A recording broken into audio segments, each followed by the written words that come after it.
this is Felissa Rose. And this is Dave Sheridan. And you're listening to Jump Scare. Jump Scare. Jump Scare. Ooh.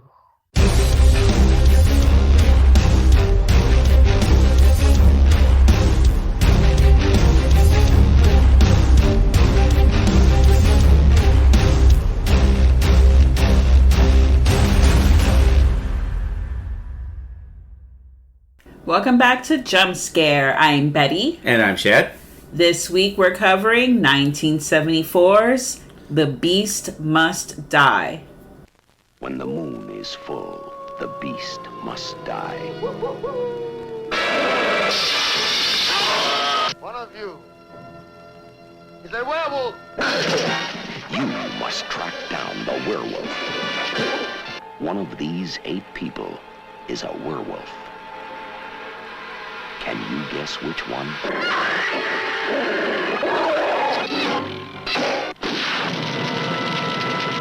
Which one?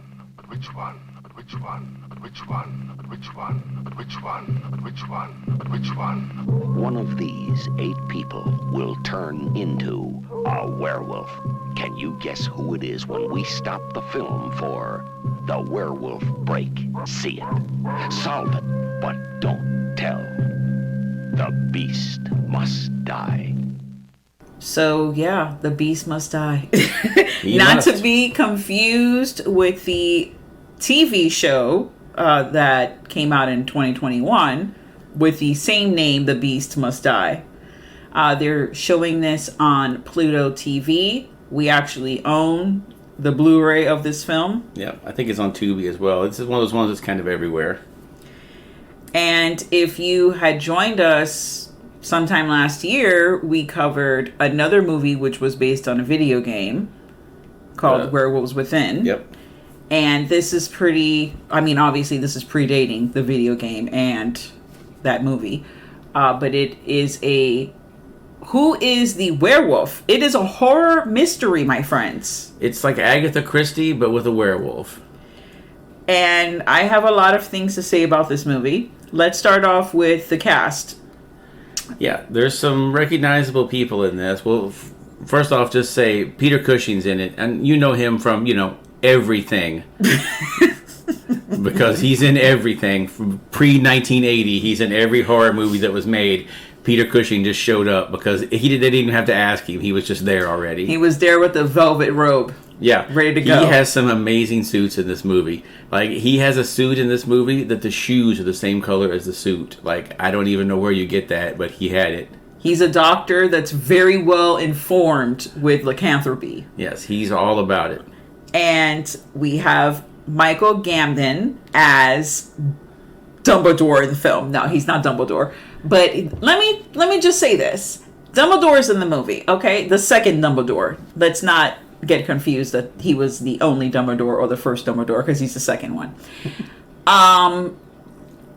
He's 34 in this film. And if you watch this movie, you're not going to think, oh yeah, he's 34, okay? I would have guessed him to be in his 50s at the time he made this movie. Damn, he doesn't look 50, but he definitely doesn't look 34. This is the thing, kids. Okay, if you're joining us and you're, I don't know, under the age of 25, back in the day, okay, people looked mad older than they do now. Mind you, a lot of things have happened. And I'm not even saying like iPhone, like technology. I'm just saying like health-wise, all kinds of things that people do and take, and they take care of themselves. When you watch the movie from the 70s and 80s and you see the parents, some of these parents are playing like early to mid 30s and they look like they're 50 to 60 years old. I don't know what people were doing. Maybe because back in the day, like maybe they had to work at a sweatshop or some kind of factory. factory, that they're that old where maybe they smoked since the time they were 10. I don't know what people were doing, but they looked really fucking old. And Michael Gambon looks mad old in this film. I shouldn't say mad old. He doesn't look 34, what we know to be 34. But enough of my rant about that. So Dumbledore's in the film. Yeah. And the protagonist of this one is a character named Tom Newcliffe, and he's played by an actor named Calvin Lockhart, who had done several like action movies and that, and then he's in a few David Lynch movies later on in his life. So he had kind of an odd career, but he plays the big game hunter who's hunted everything in the world, and now he wants to hunt a werewolf. He's very sophisticated. He has he's a freaking mansion.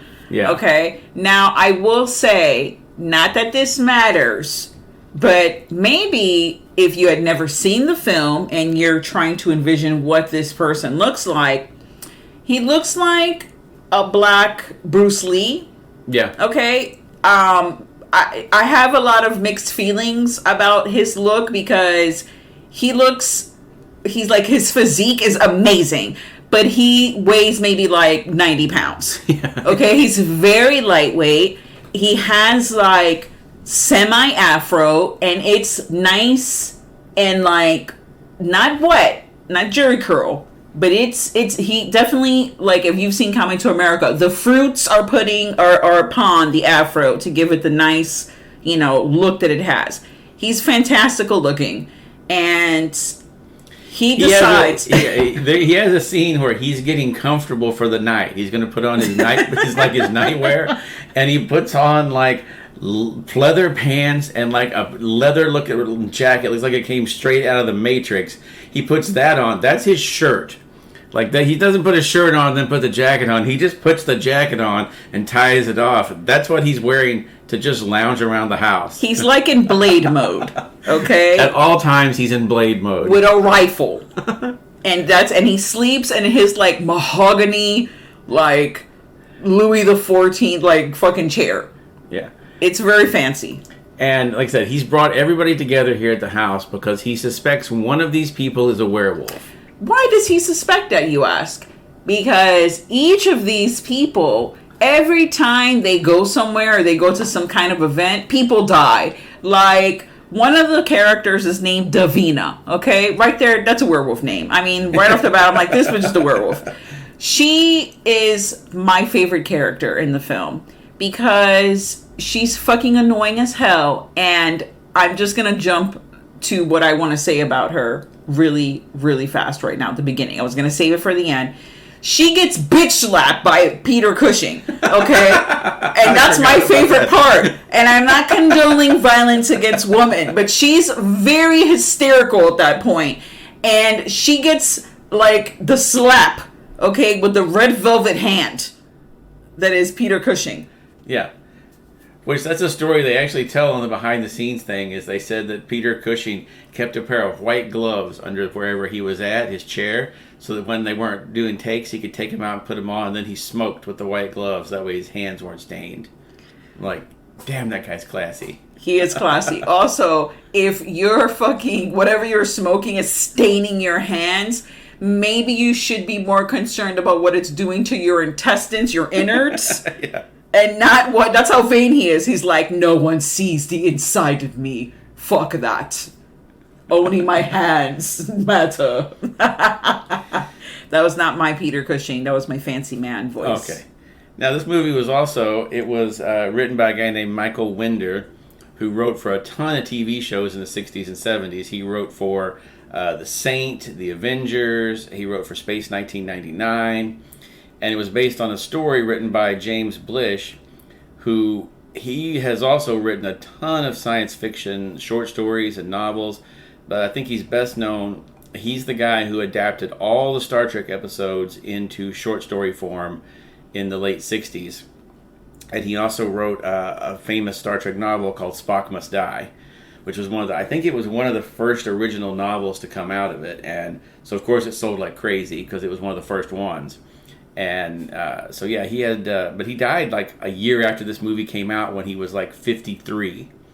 So he doesn't get a lot of credit for that stuff anymore. I don't mean to speak ill of the dead, but this movie might have killed him. This movie is pretty wild. It opens up with, what's his name? Lockhart running through a jungle in some kind of like security, like simulation. And there's people like in the fucking woods, like camouflaged up, like trying to get him while he's running through. It's very dramatic. And then You realize something's wrong when the first guy steps out with the rifle, points it at him, and just goes, bang! He goes, but you didn't kill me. And he keeps running. You're like, wait, is this a game that I'm unsure of the rules of this game. my favorite thing about the movie, I kind of jumped the gun, no pun intended, was the whole introduction to the film. Before the film begins, the movie goes out of its way to tell you there's going to be some things that are going to happen in the movie.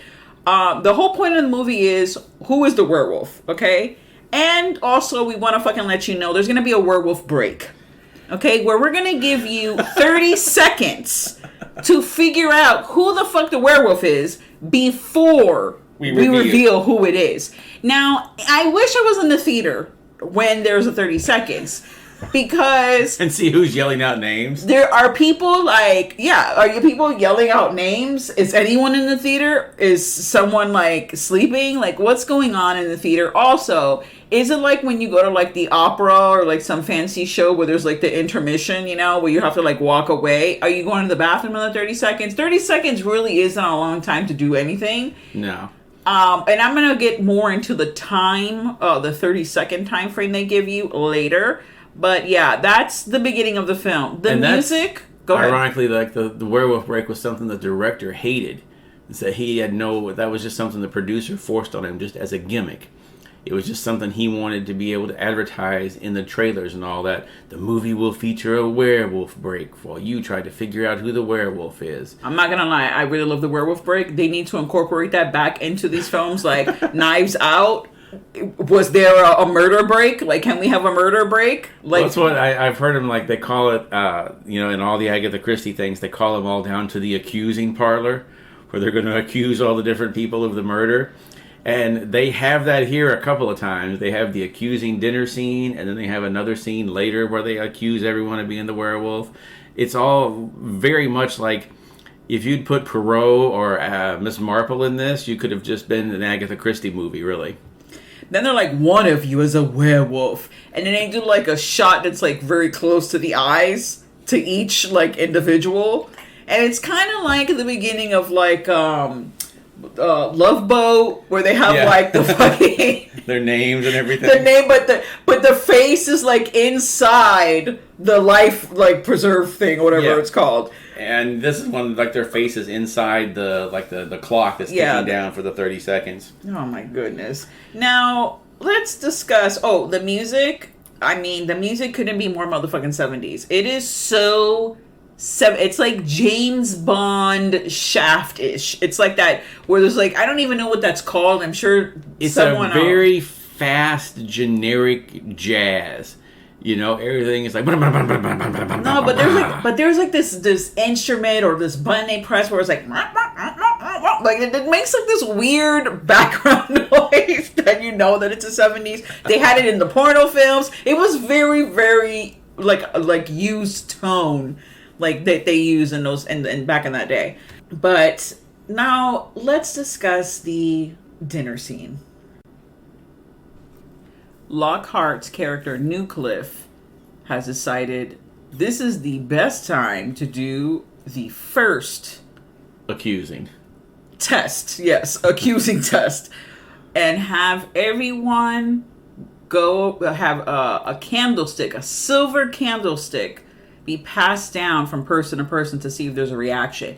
While this is happening, dinner is being served. And while that's also happening, I feel like there's multiple things happening. Maybe the candlestick scene happens seconds later, but for some reason, Peter Cushing's character is going into a very in-depth description about what the werewolf eats, the dietary needs of a werewolf. Yeah, they thought a lot about that in this. Oh yeah, and then they're being served, and I don't know, I can't remember if they mentioned what it is, but the most disgusting food I've ever seen. It looked like they literally were serving flesh with blood in a fucking pot, being glazed over the flesh. There's a difference between a rare steak and a raw steak, and it looked like they served them. How do you want it? Raw. It looked like they took it, set it on the stove, and went, okay, it's done. Put it on the plate, just blood all over the plate. It reminds me of the meal in Waxwork. Yes. Where they've just got the big hunks of bloody meat on the thing with Yes. just blood. That's what it looks like. And Peter Cushing is all about it. He's just, he's got his fork and his knife, and he's just cutting it up, talking all about the werewolf. His appetite is not harmed by anything that's going on. And no one else is eating. Everyone is like, not even the woman of the house, because Newcastle is married. Newcliffe, I'm sorry, is married to Caroline. And Caroline is like aghast. She's like, what is this? She's disgusted. I cannot eat this disgusting meal. Wow, this is not the conversation for the dinner table, you know? And she's horrified. She thought he was just going to have a regular dinner party, and then he called everyone here for the weekend to accuse him of being a werewolf. And she's like, "What the fuck is wrong with you?"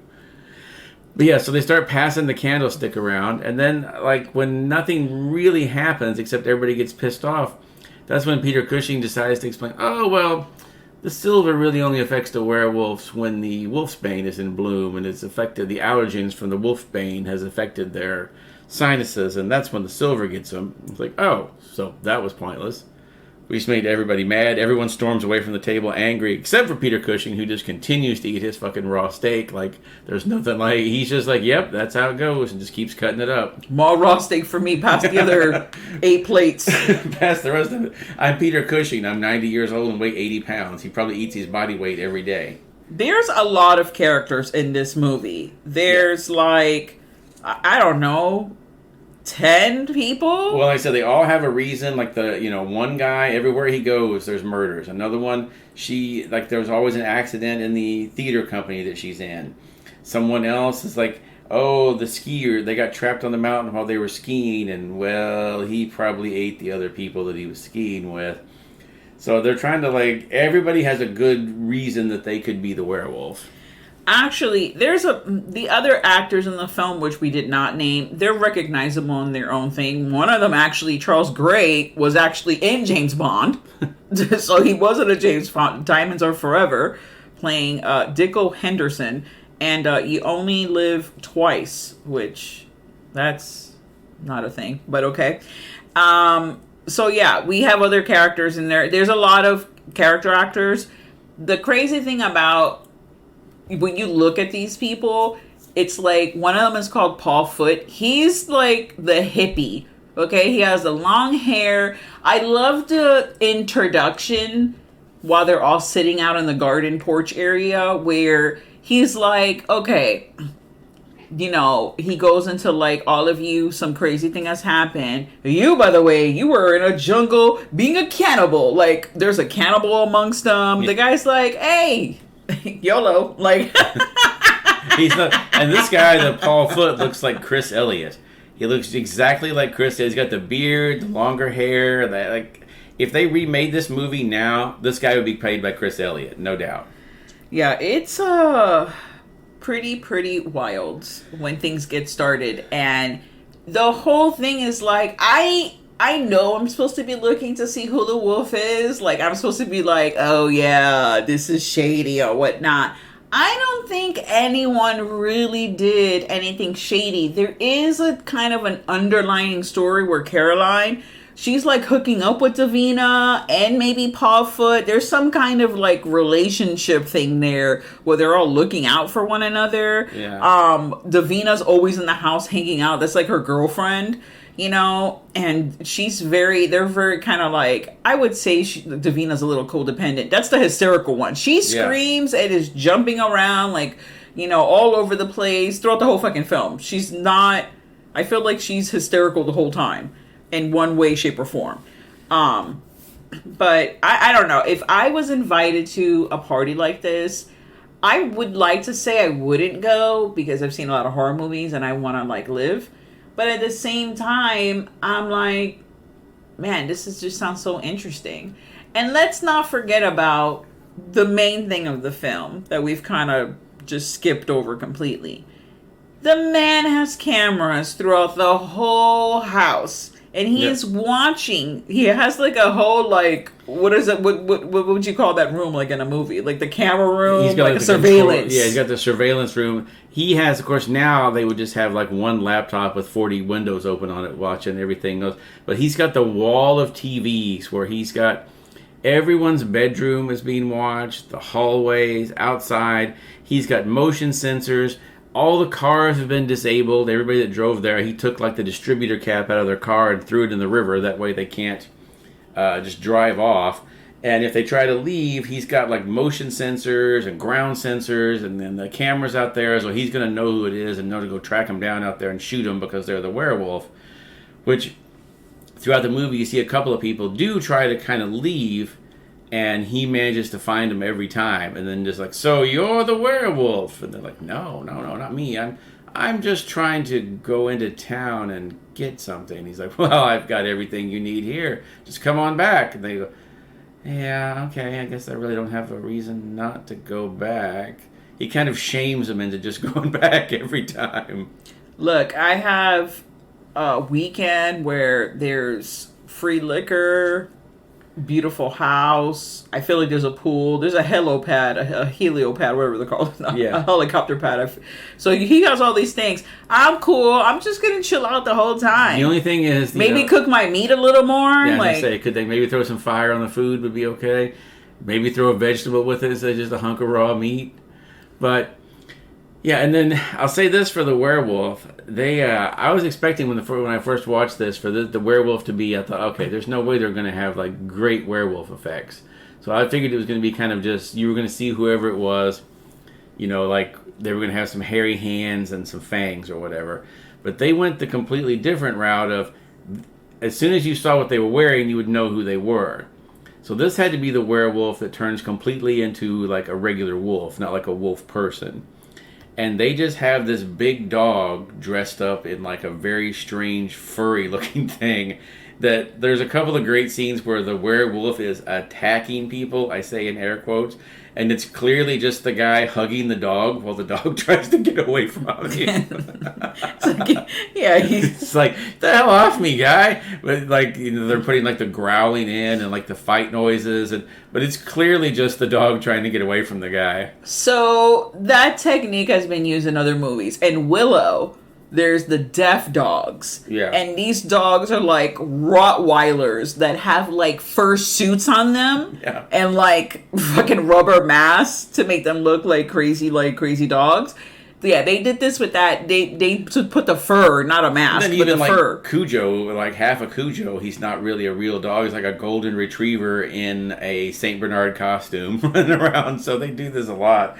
But it always cracks me up when they have a dog in a costume. Like, you got like, your dog cosplaying out there on the thing, basically. He's already a dog. He already has fur.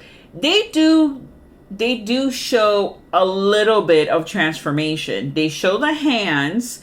The only transformation they really show is at the end, where you see like that faded look, where it's like, I'm looking at you. Your eyes are now red. Then now your face has hair on it, and so does your hands. Yeah. Like that, and then now you're a dog. Like, you go, and it's really fast and subtle. But they do that. Now, the werewolf break. Now you have the clock. Everyone's face fits perfectly inside the circle within the clock. And they're showing everyone, the guy's like, who is the werewolf? Who do you think the werewolf is? Is it Davina? Is it, Caroline? They go, whatever. And they have like scenes that they've had throughout the movie where the people are not talking. They're just looking right at the camera or looking whatever. And then the clock is ticking over their face. And then when they reveal, it's not like they end the reveal and they're like, and the werewolf is. They just go back to the scene where... New whatever his face is. I can't. Newcliffe. I always want to call him Newcastle. I'm Newcliffe. He is standing over the hippie and he's accusing him. He's like, you're the werewolf. It's you. And the guy is like pitiful. He's like, it's not me. And he's like freaking the fuck out, right? And it's like, guy, man up. Like, what is wrong with you? Like, your fucking long hippie hair is shaking in its fucking boots. Like, what the fuck is wrong? And he's like, I'm so scared. And he's like fucking terrified. And well, I think that's because like they just shoved it in because like the guy said he didn't want the werewolf break in there, so I think they just randomly shoved that in at one point when it was close to the end. They were like, there, put it right there. This is the werewolf break. This is the werewolf break. And it was like, I don't know if it should fit. Just do it. Yeah. He gets accused, and then they go back to the whole, like, candle thing. And then, of course, this is when fucking Peter Cushing, who I feel in my mind, this may or may not have happened, I feel like he was smoking a fucking, like, pipe in front of the fireplace.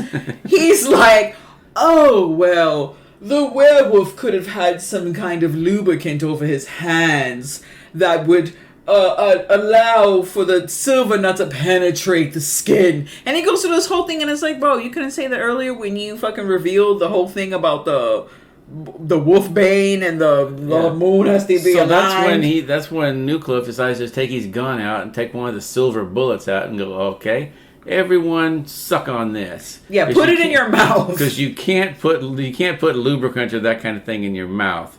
So then they start passing the silver bullet around while everyone puts it in their mouth. I'm sure that's nice and sanitary. But they pass that around, and that's when you make a discovery about one of the werewolves. It turns out there might be more than one. And I don't know if we want to go into spoilers on this, but you've listened this far, so... Well, no, I will do the reveal of who the werewolf is, but I want the whole accusing thing, like that scene with the bullet. That's literally later or before, because I think that novel came out. That's the thing. That's like the whole, checking for the blood kind of scene with the werewolf thing. And I was like, it just dawned on me when I saw it, because this is the second time we watched this film before, maybe like 2 years ago, and then we watched it again, and I'm like, oh my gosh. Yeah, that is very similar to that, where they're all just kind of like, it's very tense waiting to see who's going to, freak out when the bullet touches their tongue. And at first, when there's the reveal, because you see it, it's very subtle. Everyone does it, no one reacts. Then it's Caroline's time. And he's like, what? No favors? No favors? That's how he talks throughout the whole movie. He's very dramatic and British. And she puts the thing in her mouth, and she's looking right at him, kind of like with a sly smile. And then when she goes and puts the thing in her mouth, and her hand is in front of her lips, you see, oh shit, her handman Harry! She's the fucking werewolf.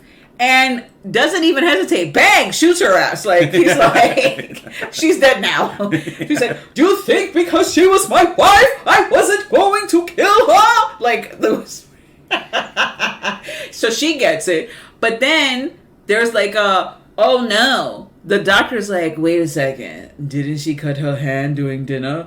And she was infected during that moment. Like, she was infected with, her hand was like cut open and blood mixed with blood with something that happened earlier where the werewolf had, he was trying to chase down the werewolf out into the woods, and it got into a fight with a dog. And she was like attending to the dog, and during that time, some of the werewolf blood the dog had already been bitten by the werewolf, so he was infected. Yeah. So the dog's blood got into her wound on her hand, so then she became infected. Which, that's the only time I've ever seen that in a movie where the werewolf infects through blood like that. Usually the werewolf has to bite him. It can't just be the blood of the werewolf got on you and you became a werewolf. I've never really seen that in any of them before. Well, it kind of happened in Ginger Snaps, because she was on her period. Oh, yeah. Well, I haven't seen that. I only saw that one time, like years ago.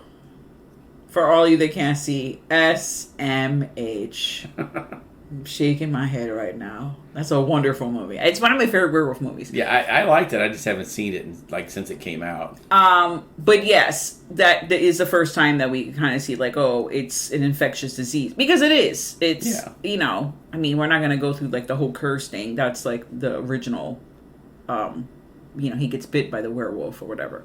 But so now we have to figure out who is the real werewolf, because now we don't know. But I'm just gonna throw this out there, guys. Everybody dead at this point. You got Peter Cushing. You got the main guy. Newcliffe. I want to get his name at one point in this fucking podcast. You got Newcliffe, Peter Cushing, Davina, and then Michael Gambon. And Paul Foot was there for a minute, but then he runs away after he shoots his wife, and then 2 seconds later we find him dead, and that's how they're like, that's when Davina gets smacked because she's fucking... Oh my God, there's more than one. And where Peter Cushing just like, here, meet the back of my hand, and just slaps her one. Because this was the 70s when you could just slap hysterical women whenever you needed to. Oh, I'm dead. So then they pull her away, and now it's the hunt. The hunt is on, and he's... Now, throughout the whole film, it's supposed to be nighttime, with the exception of the beginning of the film, which was daytime. But it's like twilight. It's like, I don't know, 5 p.m. like British time over there. And it's light because... because of course it is the 70s, and even though this was in Britain, they could not have a black man running around with a gun in the nighttime. People, there would have been some kind of alert or something, so they decided to play it safe and not have people running around. Yeah, and they also said it was difficult because the director was like, oh really, you couldn't find a better way to light that somehow? But they said when it was at night and he was running around dressed all in black, it was hard to see him. I'm pretty sure you've had black people in movies before at night. You can find a way to film that, but I think they were just lazy and they didn't want to. It was probably cheap. It's not like a big budget movie. It's a British movie. Even in like the 90s, the British films, or even like Doctor Who, like the graphics, like the CGI is pretty bad. Well, this was put out by Amicus Pictures, which did a lot of those anthologies and all that. Yeah. Where it was, I think we covered one of them, The Asylum, where they're trying to figure out who the crazy person is. The new doctor comes to the asylum, and they're like, well, if you can figure out who the old doctor was, then you get the job. The old guy that was here that went insane, and you replacing him. But all of those took place like in a house. And I was kind of suspicious of that because it was like each one we saw took place in several different rooms of a house. And I'm like, they just had one big house that they filmed all this in. They just used different rooms for each part. And then in the end, you're in the asylum, and the asylum is just all dressed like an asylum. So it's probably the same house. Yeah, I think they filmed all that in the same house. But cost effective. But yeah, this one's the same way. This was very, very low budget. And I feel like you could do a pretty good remake of this today, and like with a little bit better effects and the actors in this are all decent. It's just they don't have a lot effects wise to work with. So I think you could do a pretty good remake of this today and it would look fine. This is the Werewolf Break. Have you guessed who the werewolf is? Is it Paul Foot? Jan? Davina? Dr. Lundgren? Caroline? You have 30 seconds to give your answer.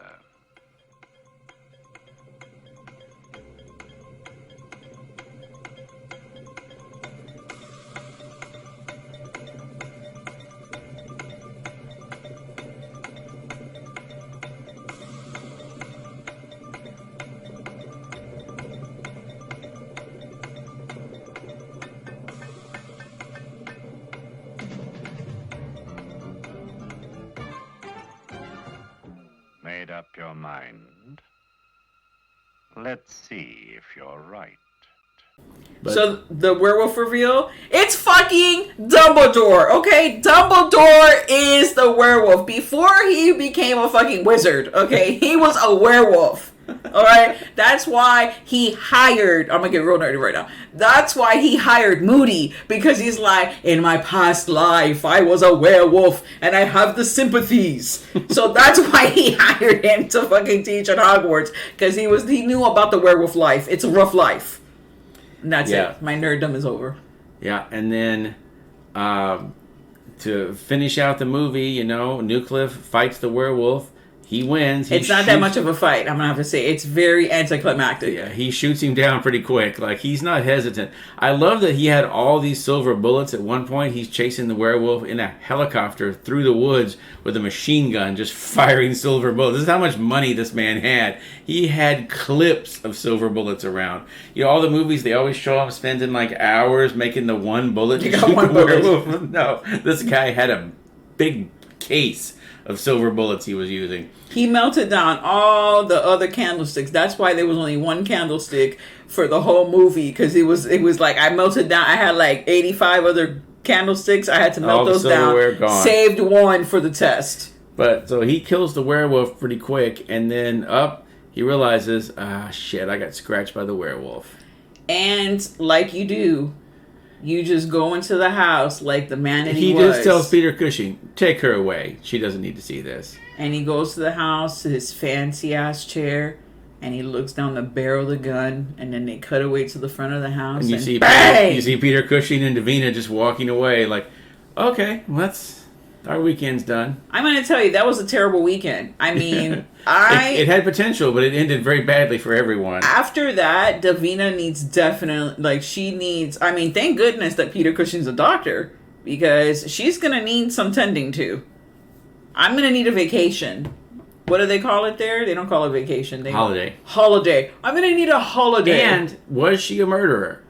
Because everyone else had definitely done what they, through the course of the movie, you definitely found out that everybody there was doing some evil shit. She totally killed somebody. So she had murdered some people in the acting troops there, but they're all fine with that, I guess. She wasn't a werewolf, so it's fine. Unlike, this is one of those films, and I know I've been wanting to do a whole thing on the other film, or I'm not going to say what it is. This is one of those films where the black person is not killed in the horror trope. They're not killed within, in the movie, the first 10 minutes of the movie. They're not the first one to go. Unfortunately, in the end, he has to take himself out. Yeah. But for a 70s movie, this was it's pretty surprisingly progressive. Yeah. For sure. They really never make mention or say anything derogatory about it.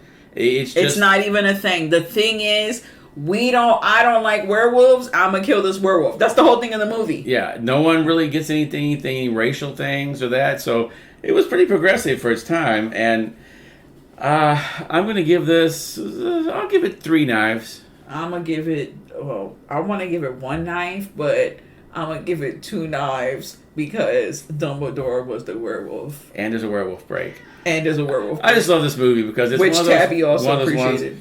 I feel like this would be one of those ones that you would have seen on a creature feature in the 80s or early 90s when they were still doing those on local TV, because there's really not much in this that you couldn't show on regular television. They might have to cut a little out, but not much. It would be a PG-13 at most, It's definitely a movie of its time. Yeah. And that's why I said, I think you could remake this now. You put Don Cheadle in the main role, because he kind of resembles the guy. I say you put him in there.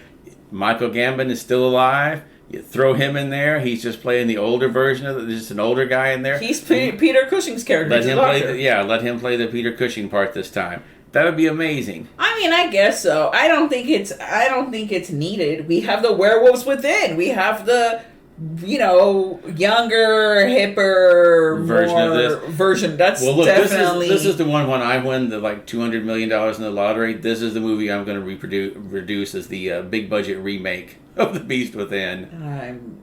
I don't even know. But it's a woman this time. Yeah, and the werewolf break is going to be. It'll be one of those Netflix things where it's an interactive movie. You can guess who the werewolf is. That'd be a good twist. You could have different versions of it where. You say, no, it's Davina's the werewolf. When you click that, when it comes back, Davina's the werewolf. Maybe. It'd be fun. It'd be even more awesome if all of a sudden there was a knock on your door and it was an actual werewolf. I'm not going to go that far. I'm not spending that much of my money that I went in the lottery on it. If you're going to make it interactive, you need to take it to the next fucking level. That's mega level. I wish that could happen. Someone just knock on my door. It's a fucking werewolf. It's a werewolf, but it's from The Company of Wolves, and it's like a werewolf dressed in like Victorian wear, like in the fucking fancy clothes. Yeah. Hilarious. Yes. Maybe we go off dancing into the night. Anyways, well, thank you so much for joining us. This is Shad's pick for the month because this is his birthday month. Happy birthday! Yep, it'll be at the end of the month. I'm the very last day of March, so make your checks payable to me. Or you mail us DVDs you want us to cover. I'm good with all that. We will do whatever you ask us to do. Maybe no Rob Zombie movies. I'm not covering a Rob Zombie movie. I made a wish list of things that we might want to cover, but there's no Rob Zombie on it. I had to draw the line somewhere. They're all the same. They're all the same movie. If you've seen one, you've seen them all. I mean, they're all the same movie, and the lead character's all the same. Yeah, all the same people are in it, so Sherry Moon. You're fine. I don't need to see Sherry Moon anymore. She needs to go away. No one needs to. Thank you so much for joining us on another episode of Jump Scare. Stay tuned to the horror. Woo!